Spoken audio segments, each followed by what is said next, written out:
We've talked a lot about discipline. We've preached relentlessness, ruthless execution, pushing through the pain.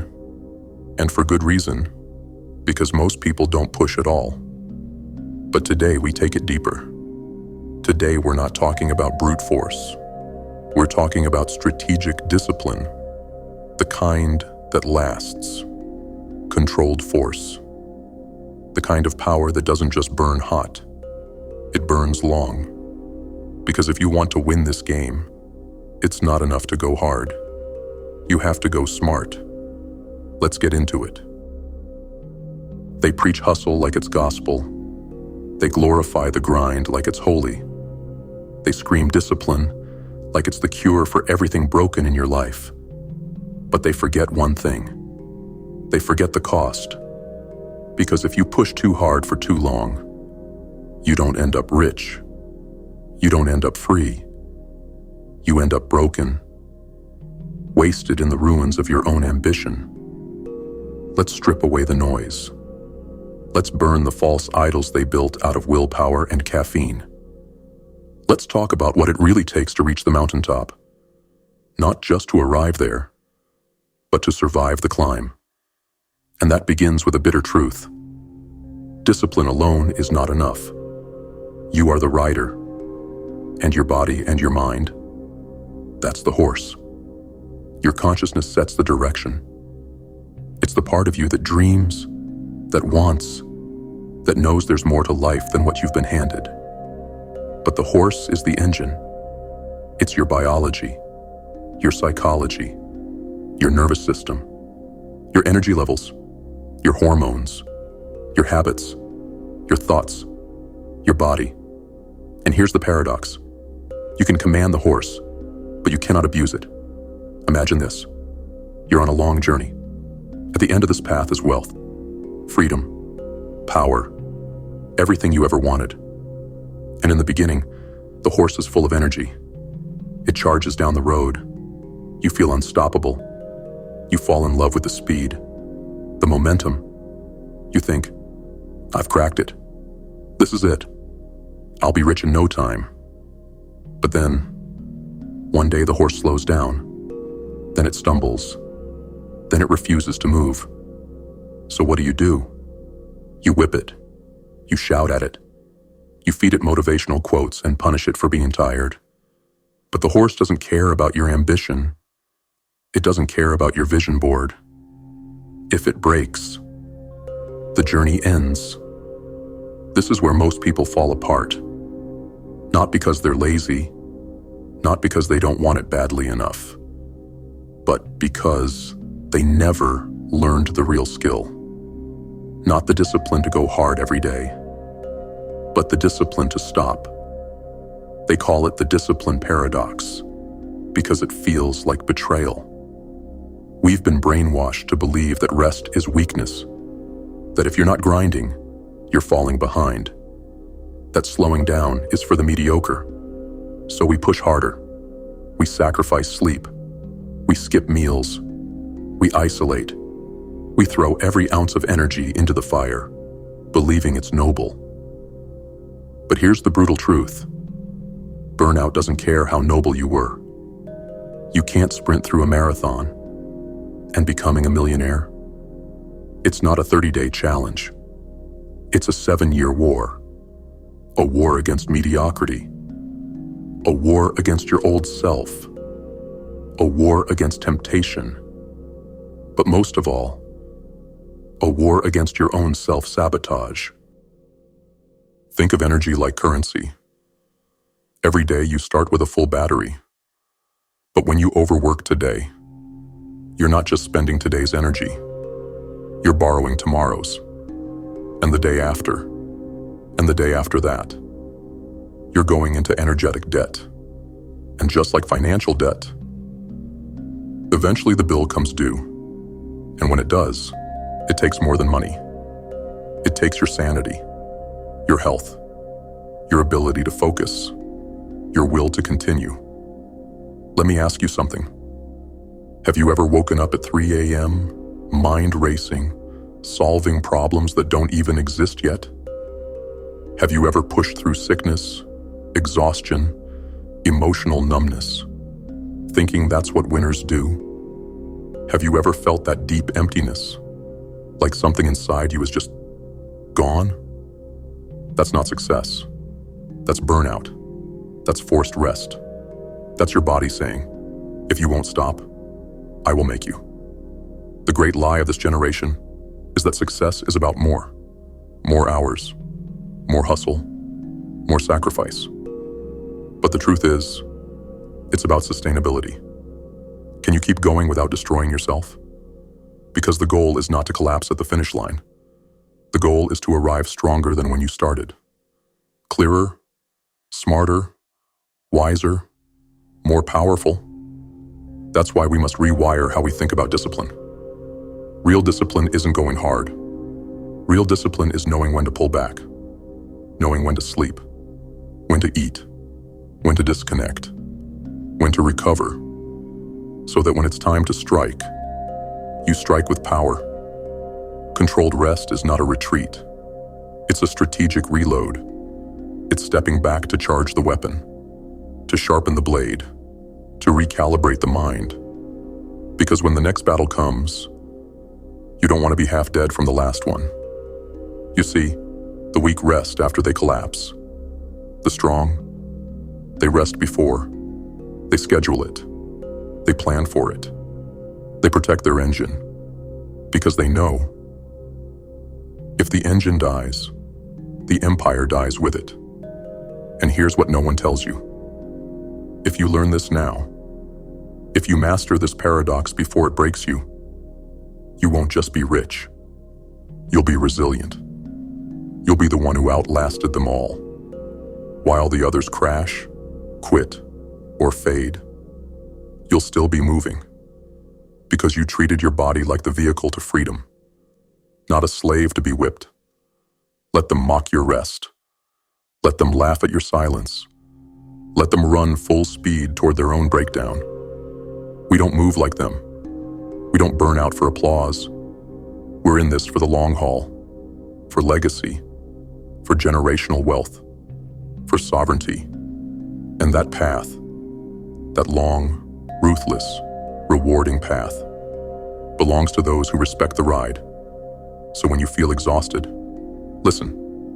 When your thoughts get foggy, pause. When your motivation dies, check the engine. Because there is no medal for dying on the path. There's only glory for those who reach the summit and live to build empires.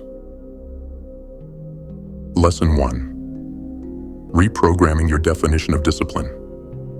Core objective.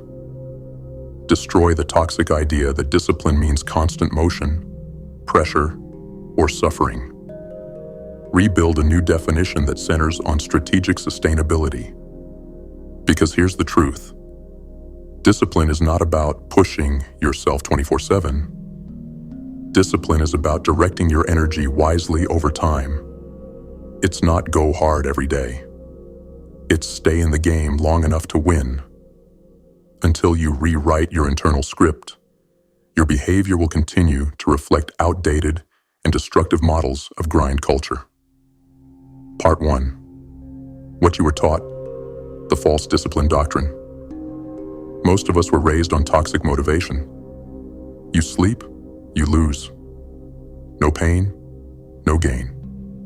Work while they sleep. Grind while they party. It sounds powerful. It sounds intense. But ask yourself, who benefits from this model of relentless sacrifice? Is the goal to feel productive or to actually produce? How long can that version of you survive before something breaks? This version of discipline turns you into a machine. But you're not a machine. You're human. Machines overheat too, but at least they have warning lights. You were taught to ignore yours. Part 2. What real discipline is, the upgrade. Let's rebuild your definition of discipline into something sustainable and high-performing. The new discipline formula. Discipline equals strategic direction plus cyclical recovery plus emotional awareness. This means you know what needs to be done. You know when to rest without guilt. You know how to time your energy and effort with precision. You know when to pull back and recalibrate without shame. Real discipline is not loud. It doesn't scream. It's calculated, quiet, focused. It knows when to strike and when to stand still. Part 3. Mind rewiring exercise. Rewrite the rules. Journal exercise. Take 15 to 20 minutes. Answer the following questions. What is my current definition of discipline? Be brutally honest. Where did it come from? What do I fear will happen if I stop? Where has this definition caused me pain, burnout, or sabotage? Think of a time you pushed too far and paid the price. What is my new definition of discipline going forward? Make it personal. Build it with clarity. Example: discipline is giving 100% to the task and 100% to recovery, not 120% to burnout. Part 4. Mantras to install the new belief. Repeat these daily until they become second nature. Rest is not weakness. It is a weapon. Discipline is not constant motion. It is controlled direction. If I want to last, I must master my pace. I don't grind. I operate. Monks didn't hustle. Samurai didn't rush. I don't need to either. Choose one. Write it down. Post it on your wall. Make it your screen background. Remind yourself daily. Part 5. Action step. Audit your current behavior. Do this tonight. Open your calendar or planner. Look at your week. Count how many hours are output, work, training, deep focus. Count how many hours are input, sleep, recovery, peace, reflection. If your ratio is 90% output and 10% recovery, you are already in burnout debt. Fix it now. Adjust your upcoming week to include 1 full low-output evening or morning, 1 digital detox window, several short recovery breaks between high-effort work blocks. Part 6. Integration challenge. 7 days. For the next 7 days, implement this practice. Start each day by checking your internal battery. Ask, what's my capacity today? Not, how much can I cram in? But what can I do well? Schedule 1 intentional recovery ritual each day. This could be a walk, a book, a long shower, meditation, music, or creative play. Anything that resets the system. End the day with a 5-minute reflection. Ask, what drained me today? What restored me? Did I act with discipline or compulsion? Do this consistently for 1 week. Observe the difference in how you feel and perform. Final words for Lesson 1. You've been lied to about discipline. You were taught to obey productivity, not master performance. Now, you're reclaiming your power. This is your reset. From now on, you move differently. You don't burn out. You don't chase exhaustion. You play the long game. Let them glorify chaos. Let them worship the grind. We win with patience, with power, and with precision. And we don't just arrive, we dominate. Lesson 2. Identify your rider and your horse. Core objective. Understand the difference between your conscious self, the rider, and the body and mind that carry you, the horse. Learn to manage both with respect and clarity. Most people fail because they try to force their way through life using nothing but brute willpower. They think motivation is enough. They think their mind and body are machines, but they're not. You are 2 parts. The rider, your awareness, your goals, your vision. The horse, your mind and body. The vehicle, the power source, the limitation. To win long term, you must know how to command the rider without breaking the horse. Part 1. Understand the 2 parts of you. The rider is your conscious mind. It plans. It dreams. It sets goals. It decides where to go. The horse is your subconscious mind and body. It handles your emotions, your habits, your energy, your health, your automatic responses. The rider may have the destination in mind, but the horse does the walking. And if the horse is sick, tired, untrained, or abused, it doesn't matter how motivated the rider is. You're not going anywhere. Part 2. Why most people fail.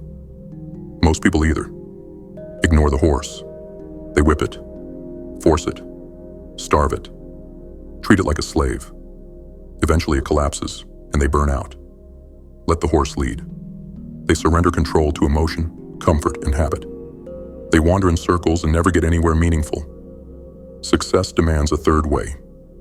Lead with the rider, but respect the horse. The rider sets the direction. The horse moves at a pace that can be sustained.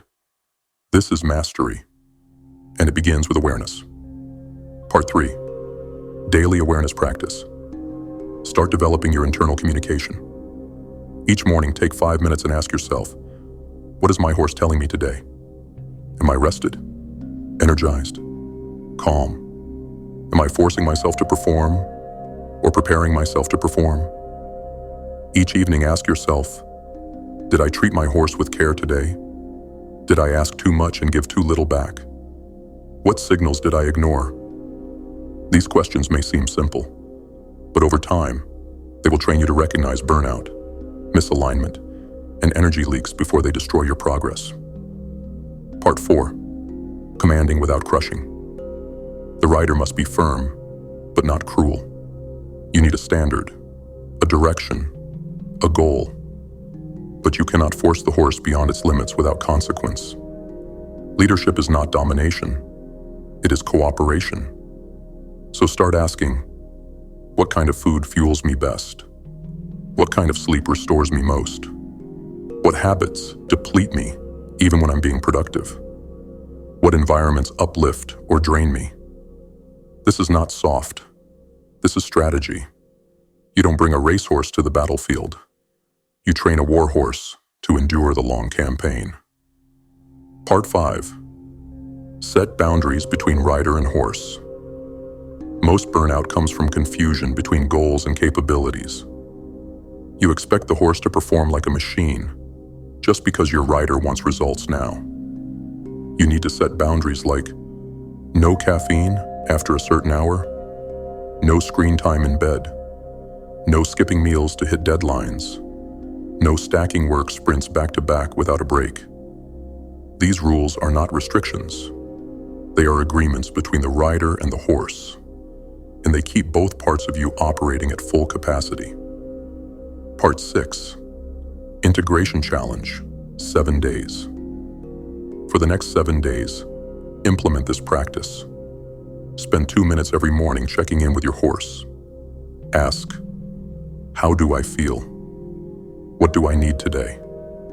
Keep your daily energy tracker. Identify trends in what helps and what harms your momentum. End each day by reflecting. Did I honor my horse today? Did I lead wisely or force blindly? Final words. For Lesson 2. You are not just a mind. You are not just a body.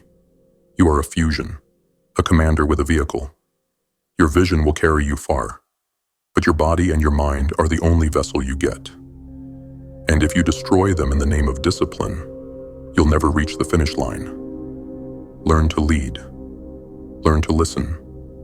Learn to ride without breaking the horse. Because true power is not found in domination. It's found in cooperation with yourself. Lesson 3.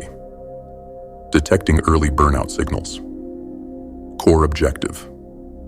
Train yourself to recognize the early warning signs of mental, physical, and emotional exhaustion before you collapse. Burnout doesn't strike all at once. It creeps in silently and slowly. And if you don't know the signals, you won't stop until it's too late. This lesson is about detection, not after damage, but before. Part 1. Burnout is not a weakness. Let's make one thing clear. Burnout is not the result of laziness. It is the result of extended periods of output without replenishment. It is your body and mind screaming for balance, but being ignored. The world tells you to push through, to man up, to get over it. But no one wins a war on a broken leg, and no one builds an empire while mentally and emotionally paralyzed. Part 2. Understand the signals. Burnout never comes unannounced. It just whispers first. Here are common signals to watch for. You wake up already tired, even after sleep. You lose interest in things you normally enjoy. Your brain feels foggy. Focus is difficult. You get irritated easily by small things. You start avoiding people, calls, or decisions. You feel emotionally flat, anxious, or overwhelmed. You crave distraction, stimulation, junk food, or quick dopamine. These are not random. They are early warnings. And if you ignore them long enough, they evolve into full shutdown. Part 3. Personalize your burnout profile. Burnout looks different for everyone. You need to learn your specific pattern. Take 10 minutes and reflect on the last time you burned out or broke down. What led up to it? How did your body feel? What thoughts did you notice? What habits started to shift? Now create your burnout profile. My early burnout signs include. My typical burnout triggers include. This profile will become your map. Use it. Part 4. The difference between fatigue and burnout. Fatigue is normal. It comes from effort. Burnout is different. It comes from chronic imbalance. Here's how you know the difference. Fatigue is solved with rest. Burnout is solved with recovery and realignment. Fatigue still allows for motivation. Burnout kills it completely. Fatigue is physical. Burnout is systemic. It affects mind, body, and soul. When fatigue becomes persistent, and no amount of sleep seems to fix it, burnout is on the horizon. Part 5. Your new rule. Stop before collapse. From this moment on, adopt this rule. I do not wait to collapse before I rest. I rest to prevent collapse. This mindset shift alone will save you months, maybe years, of recovery. If you only stop once you're broken, your body will make the decision for you. That is called forced rest, and it is brutal. You will lose time, motivation, and momentum. But if you stop early, strategically, you stay in control. That is called controlled rest, and it is power. Part 6. Create a daily burnout check-in. Take 60 seconds at the end of each workday. Ask yourself, was I present today, or just going through the motions? Did I feel foggy, emotional, or unusually reactive? Did I neglect food, hydration, movement, or connection? Am I experiencing any of my personal burnout signals? Do I need recovery tomorrow? Or am I strong enough to keep going? Track these answers in a journal or app. Review them weekly to see trends. This is not busy work. This is your self-preservation strategy. Part 7. Integration Challenge. 7 days. For the next 7 days, implement this protocol. Morning scan. Ask yourself, how's the horse today?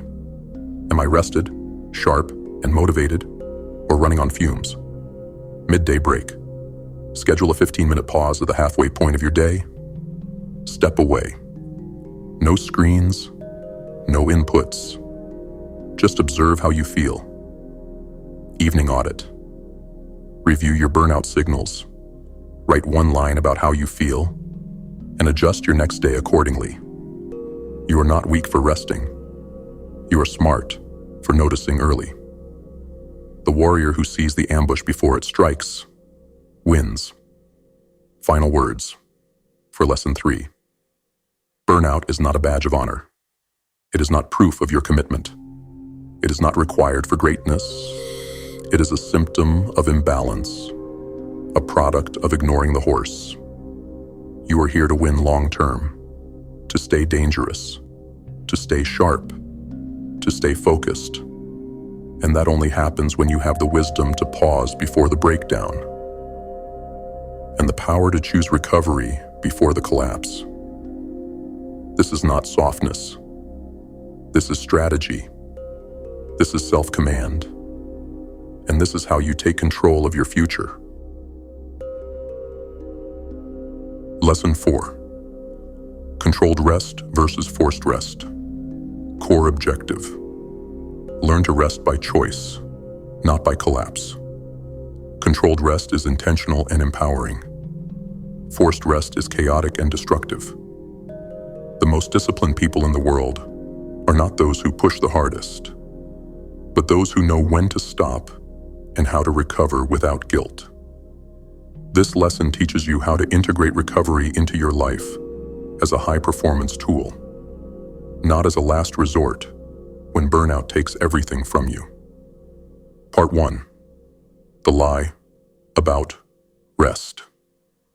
We've been taught that rest is for the weak, that if you're resting, you're falling behind, that success demands non-stop action, non-stop sacrifice, and zero downtime. This is false, and more importantly, it's deadly. The truth is this: rest is not laziness. Rest is not failure. Rest is how you reload your weapon. No warrior charges into battle with an empty magazine. No elite operator ignores their recovery protocol. Only the undisciplined believe that exhaustion equals excellence. Part 2. Understand forced rest. Forced rest is what happens when you ignore your signals for too long. You push. You overwork. You ignore fatigue, anxiety, and brain fog. Until suddenly, you crash. Forced rest looks like getting sick out of nowhere, falling into depression or apathy, losing interest in everything, constant exhaustion, no matter how much sleep you get, being unable to focus for more than a few minutes, feeling mentally and emotionally detached. This kind of rest is not healing. It is survival. It is your body revolting. It is your mind shutting the system down before it kills itself.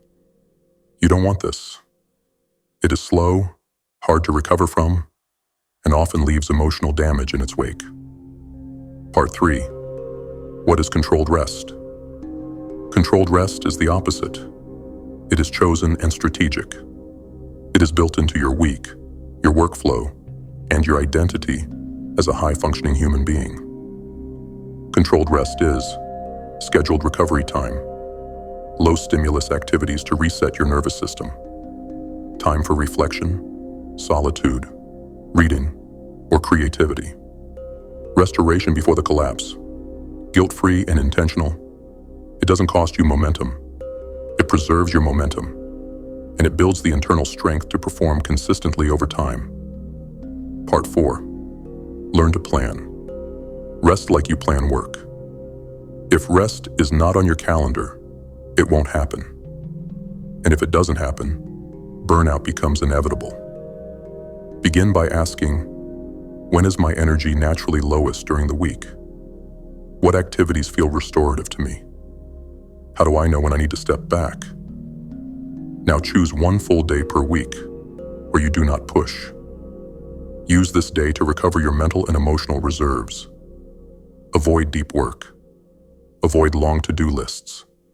Avoid stress. Rest is not just sleep. It is active recovery. It's time spent doing things that bring clarity, stillness, peace, or joy without draining you. Part 5. Ritualize your rest. Make rest a ritual, not a reward. Something sacred, something strategic. Here are examples of controlled rest rituals. Evening detox. No screens after 8 p.m. Read or journal before sleep. Morning. Silence. No social media or notifications for the first hour of the day. Weekend recovery block. A 4-hour window on Saturday or Sunday where you do only what restores you. Mental reset days. A monthly day with no obligations, just reflection, movement, nature, or creative expression. These are not indulgences. They are fuel for performance. The better your recovery, the sharper your execution. Part 6. Create a personal rest framework. Write your rest agreement. My most effective form of rest is: I begin to need rest when I notice. My weekly rest schedule will include: when I feel guilt around resting, I will remind myself, this is your foundation. This is the contract you make with yourself as someone who is here for the long haul. Part 7. Integration Challenge. 7 days. For the next 7 days, implement controlled rest into your routine. Block out at least one full evening or morning as a no-work recovery period. Protect it with the same intensity you would a business meeting. Choose one rest ritual to practice daily. It can be silence, journaling, walking, light stretching, or reflection. Track your performance, energy, and clarity before and after rest. Note how your recovery affects your ability to execute. You'll notice something powerful. You don't lose time when you rest. You gain sharpness. You gain control. You gain power. Final words for Lesson 4.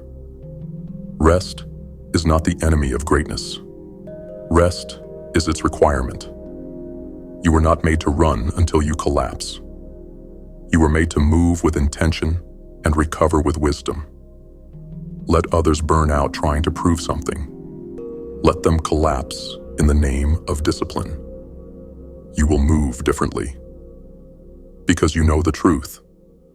Rest is not a luxury. Rest is a tactic. And if used properly, it becomes your advantage. Lesson 5. Cyclical discipline. Work and rest rhythms. Core objective. Develop a sustainable rhythm between focused work and intentional recovery. High performance does not come from constant output. It comes from working in cycles, knowing when to push, when to maintain, and when to pull back. This lesson teaches you how to structure your week and daily workflow based on your natural energy patterns so that discipline becomes sustainable, not self-destructive. Part 1. The myth of linear productivity. You've been told that the ideal schedule looks like this. Wake up early. Work non-stop for 12 hours. Repeat every day of the year. But this is not how humans are designed to operate. This is how machines operate until they break down. You are not a machine. You are cyclical. You function in patterns. And the key to consistent success is learning to work with your cycles, not against them. Part 2. Understand your natural energy flow. You have multiple energy cycles at play. Daily cycles. Most people experience natural highs and lows in energy and focus throughout the day. Weekly cycles. Energy is typically higher earlier in the week and lower near the end. Monthly cycles. Emotional, physical, and cognitive states can shift throughout the month. Start by observing. When during the day, do you feel most alert and creative? When do you feel drained or distracted? Are your Mondays energetic or sluggish? What about Fridays? Begin building your routine around your strongest hours, not in opposition to them. Part 3. Structure your week into phases. Divide your week into 3 distinct modes. This helps manage energy, avoid burnout, and sustain momentum. Phase 1. Build days, Monday and Tuesday. High output, deep work, strategic thinking. Use these days to tackle your biggest priorities and make major progress. Phase 2. Flow days, Wednesday and Thursday. Moderate work, maintenance tasks, creative projects.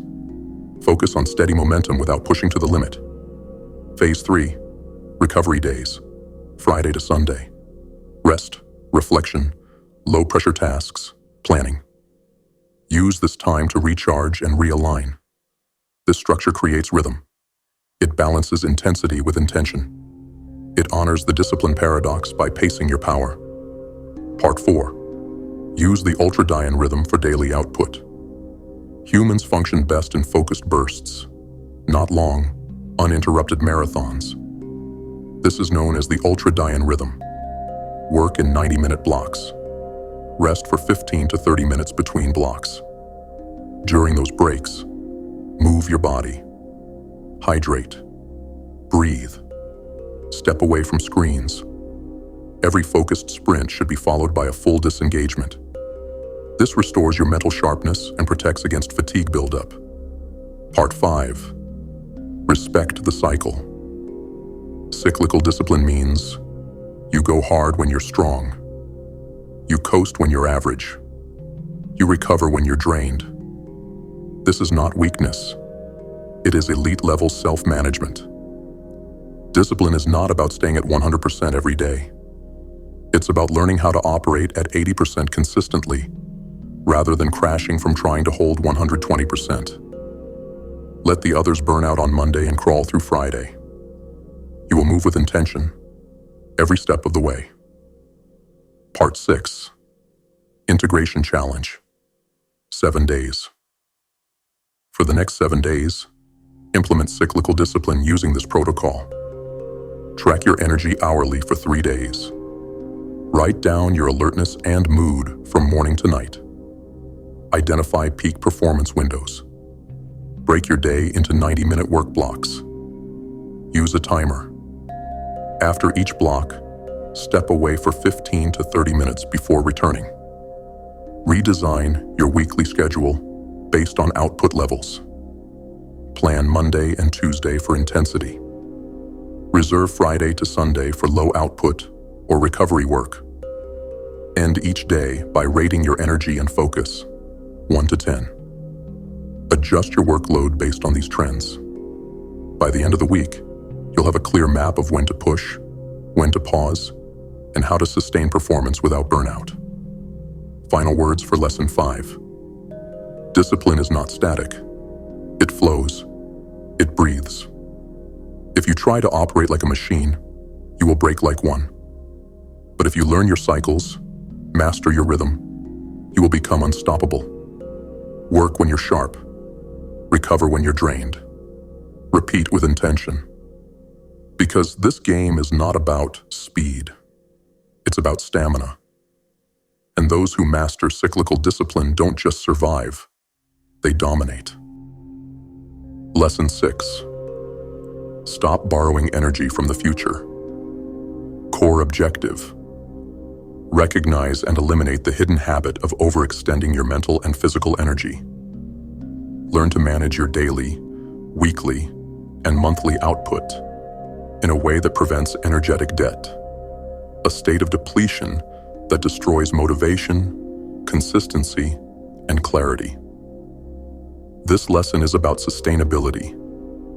It is about stopping the cycle of going all in today and paying the price tomorrow. It is about learning how to protect your reserves so you always have power when you need it. Part 1. What is energetic debt?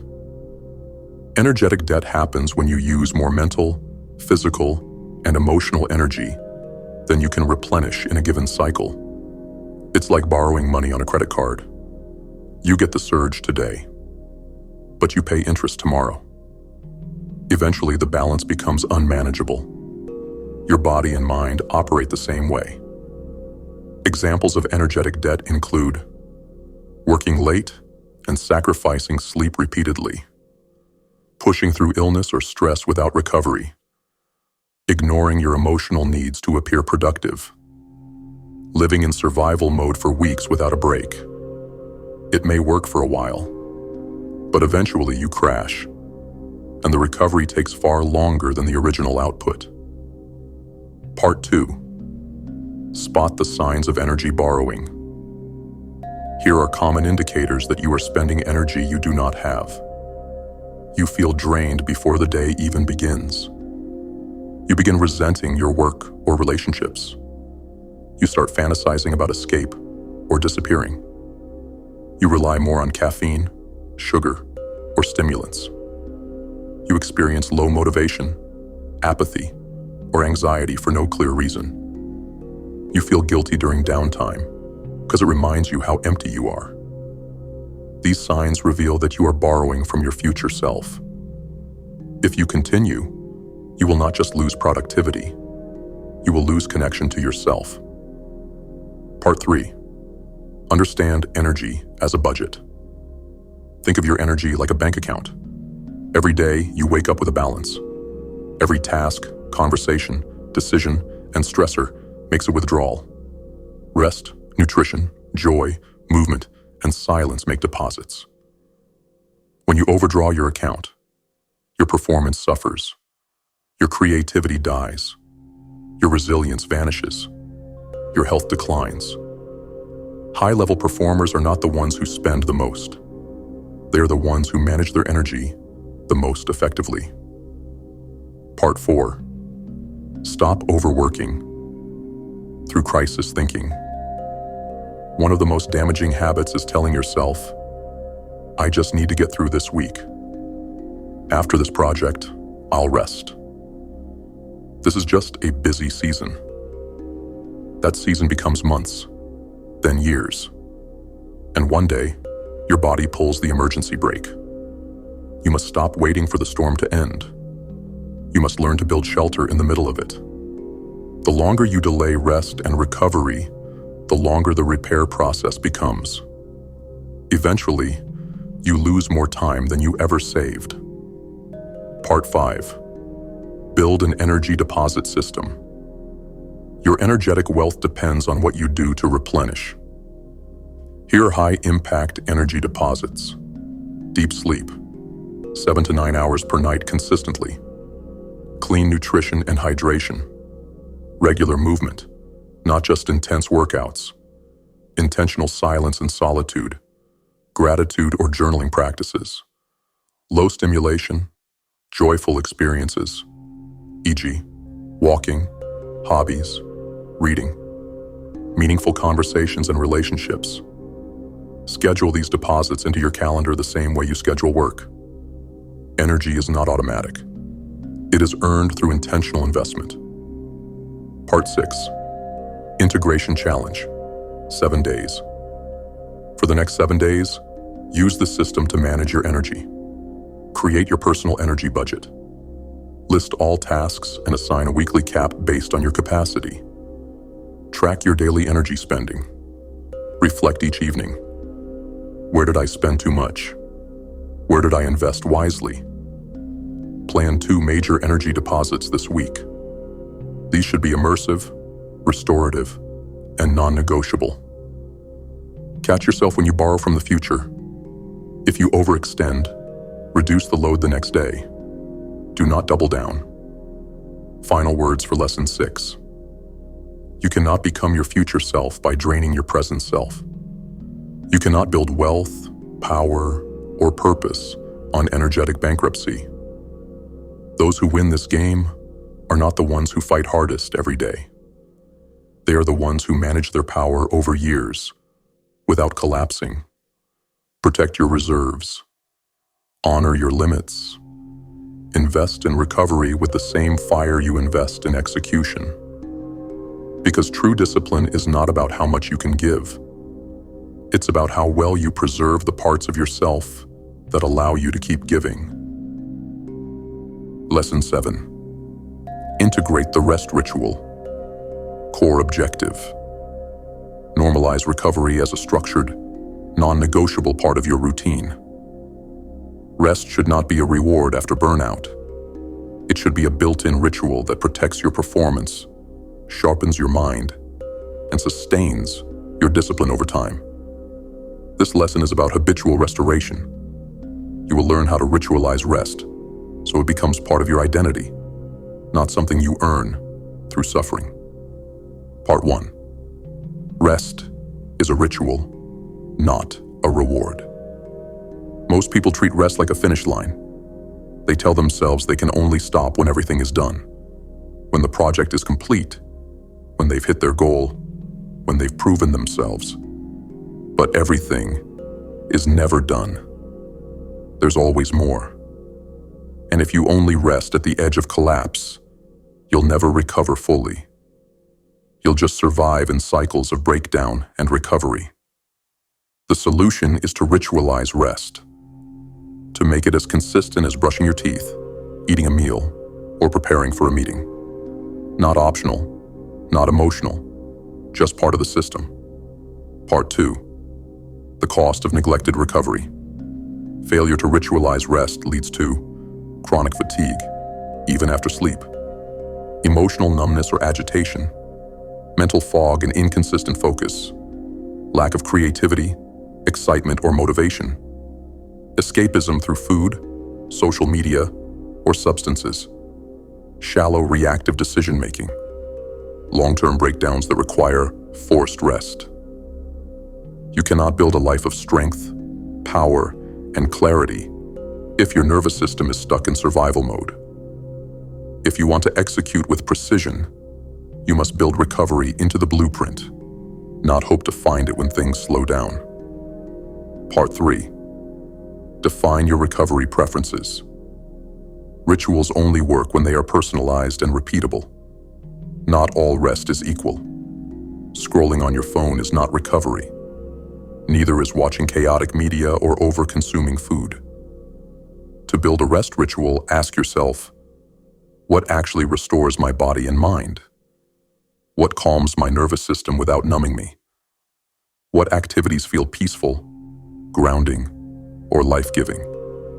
Now define your go-to recovery rituals in 3 categories: physical recovery, stretching, walking in nature, warm showers or baths, napping or breathwork; mental recovery, reading something meaningful, journaling, disconnecting from screens, listening to calming or ambient music; emotional recovery, talking with someone who grounds you, practicing gratitude, creating art, or engaging in a hobby; spending time in silence. Choose one from each category. Rotate them weekly. Part 4. Create your daily rest ritual. Start simple. Choose a non-negotiable ritual that you will practice every single day, no matter how busy, tired, or unmotivated you feel. Examples include 15 minutes of journaling after work, a nightly walk with no phone, a morning routine of silence before engaging with the world, a fixed bedtime routine that includes stretching, gratitude, and no screens. What matters most is consistency, not intensity, not variety. Consistency. Even 10 minutes of intentional recovery each day compounds over time into resilience, clarity, and emotional strength. Part 5. Build a weekly recovery cycle. Recovery is not just a daily process, it is a weekly rhythm. Design your week with the same intentionality as your work calendar. Include 1 low-pressure evening dedicated to full restoration, 1 half-day with no performance tasks, no deadlines, meetings, or goals, a Sunday ritual to reflect, reset, and prepare the mind for the week ahead. This is how you stay sharp while others collapse.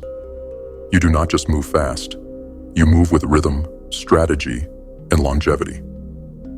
Part 6. Eliminate guilt around rest. Many high performers struggle with guilt when resting. They feel they are falling behind or wasting time.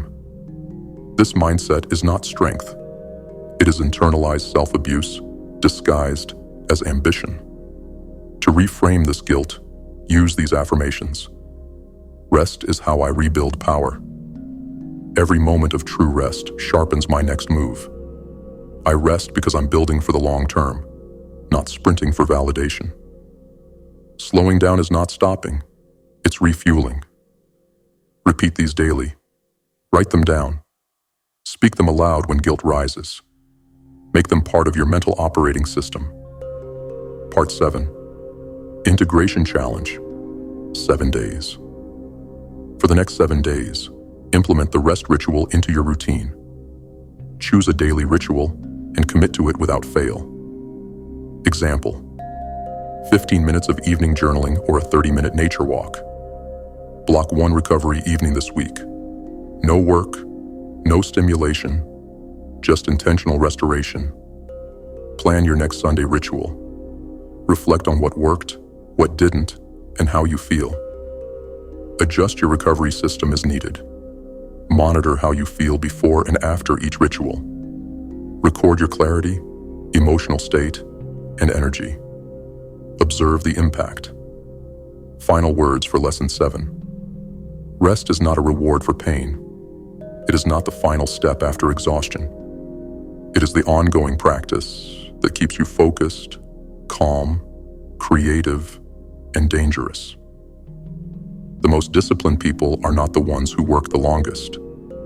They are the ones who know how to recover with intention and rise with clarity every time they fall. Let the world burn out in chaos. Let them chase validation through exhaustion. You will move differently, with control, with wisdom, with the power that only comes through restoration. Lesson 8. Long-term strategic execution. Core objective. Develop a system that allows you to pursue long-term goals, like financial freedom, health, creative mastery, or business growth, without burning out or breaking down. The goal of this final lesson is to bring everything together and help you build a strategy that lasts not for weeks or months, but for years. This is not about intensity. It is about endurance. The people who succeed are not the ones who move the fastest. They are the ones who never stop moving, because they built a system that works over time. Part 1. Success is a long game. Most people approach success like a sprint. They want fast money, fast results, fast progress. They want to become someone new overnight. So they push as hard as they can, for as long as they can, until they break. But real success is a long journey, 7 years or more in most cases. It takes time to build the right habits, earn the right opportunities, and sharpen the right mindset. If your system cannot sustain 7 years of progress, then it will collapse under its own weight. Your goal is not speed. Your goal is survival with momentum. Part 2. Vision must be paired with structure. Having a clear goal is not enough. You must design a system that allows you to move toward that goal without exhausting your resources. This means pacing your effort throughout the week and month, knowing your peak and low performance cycles, strategically scheduling recovery, avoiding energetic debt, prioritizing consistency over intensity.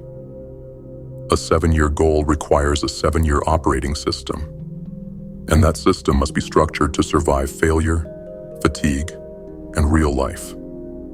Part 3. Build a 7-year vision map. This is where strategy meets direction.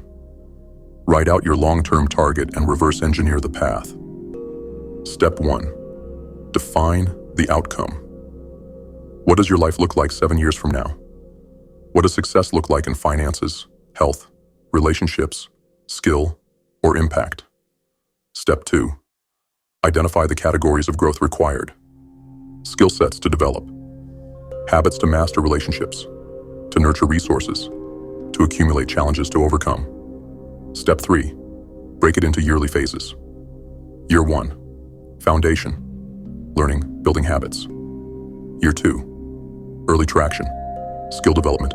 Consistent progress. Year 3 to 4. Expansion. Scaling efforts. Growth. Year 5 to 6. Optimization. Systems. Refinement. Year 7. Fulfillment and legacy. This map is your compass. Review it monthly. Adjust it quarterly. Part 4. Design strategic plateaus. Plateaus are not pauses in progress. They are strategic holding patterns, built into the system to allow for consolidation, recovery, and clarity. Every 60 to 90 days, schedule a short plateau. 1 week with reduced output. Time to review, reflect, and realign. Evaluation of goals, systems, and energy levels. Adjustments based on what is actually working, not what you expected to work. These plateaus are where long-term thinkers catch their breath. They stay sharp by checking their direction, not just their speed. Part 5. Install the system into your identity. Now that you have the tools, you must internalize the identity. You are not just someone chasing success. You are someone who has designed a lifestyle of sustainable execution. Affirm this daily. I build with endurance, not desperation. I execute with rhythm, not panic. I trust the process because I've designed the process. I move with discipline because I respect the destination. I rest without guilt because I'm in this for the long game. This is how you become someone who outlasts the noise.